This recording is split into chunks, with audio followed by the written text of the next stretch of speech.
Welcome back to Top 1% of Men Talks. We're going to be doing a solo talk by myself. If you don't know me, my name is vDunkk. I'm a comedian like-minded men and women that wants to be as mentally, physically, financially, and spiritually. If you want to do that, I give you this ticket for becoming a Jumbo Boy and use it wise because it's a pre-100K ticket. Today, we're going to be talking about The Matrix, right? I'm one of those people that I'm aware, but I'm not woke. And what I mean as in that is that I'm aware that there may be spiritual warfares. I'm aware that there are systems and things created to have black men or just men in general or just humans in general to stay under, be mentally slave, to be under, to just not be able to get to the top, right? I understand that there's systems and I understand that may be evil going on within his life. And just in general, you know what I'm saying? I'm aware of it, but I'm not one of those conspiracy theorists. I don't really get too deep into it because I know that can affect their mental health. Like, just knowing, like, literally ignorance is bliss. When you're a kid, you didn't know shit. You was very happy. You wasn't worrying about what would happen in the future. You're not thinking about, like, you know what I'm saying? Like, I be ignorant to things on purpose. I know that I can go watch a video. I know I can go do research. I know I can learn about all this shit in the Matrix, but I choose to be ignorant on purpose. When I was a young kid and I was in middle school and I watched the Illuminati video, do you know how spooked? I didn't feel spooked, but I felt right. You know what I'm saying, bro? This is how effed up it was. I thought me doing this meant I'm going to hell. I literally was scared to just do this or just do this or just do this, like a hand signal, put my hands together. I was scared. Why would I want to learn more about this stuff? I choose to be ignorant on purpose. You know what I'm saying? Like I said, I'm aware, but I'm not woke. I'm not conscious. I choose to be ignorant on purpose. But we're going to be speaking about the Matrix in general, the system set up, the program set up, everything set up to make people fail. And just the manipulation that's been happening to people within their kids. I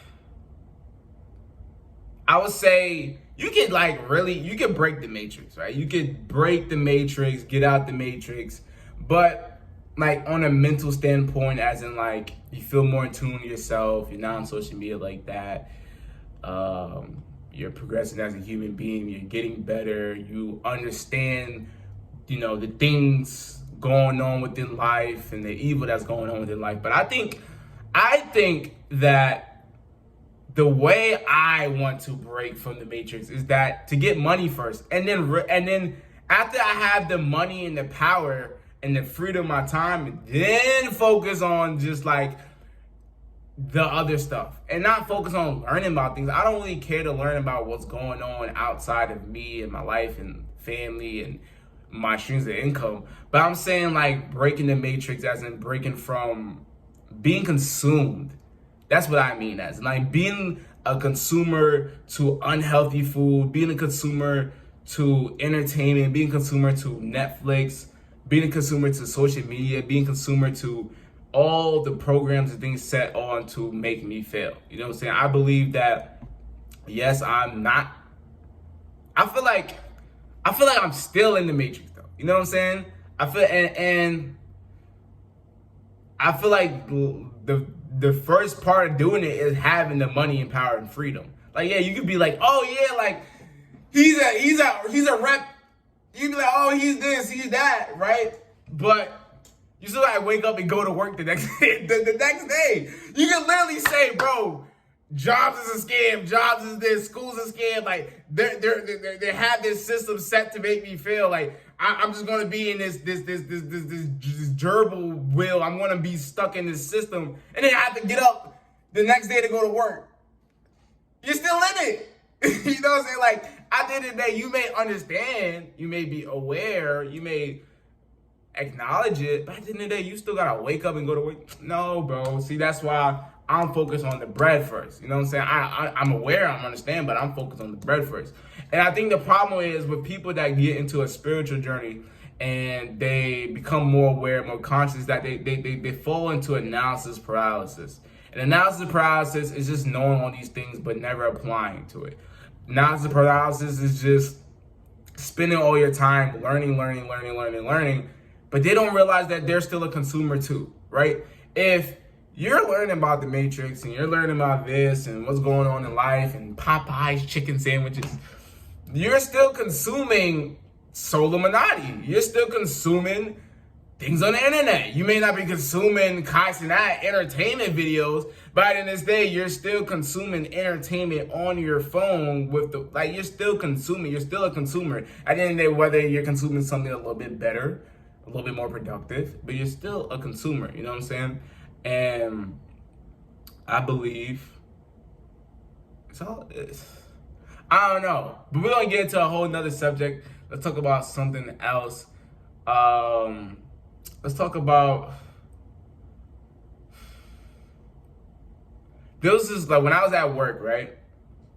And I'd be listening to music, and when I listen to music or I listen to podcasts, I'd be thinking, you know what I'm saying? Like I'm just, you know what I'm saying? You don't think at work. At least for me, I think at work sometimes. And I was thinking about like this interesting quote that I came up with myself. I was like, people are replaceable for what they do, but not for who they are. And it's facts. When you got into a job, you was able to replace the worker that worked there before you in 3 days. They trained you in literally 3 days, and you was able to work the same efficient way. The nigga that been there for months and years, whatever the case may be. You was able to get trained for 3 days and replace that nigga position, right?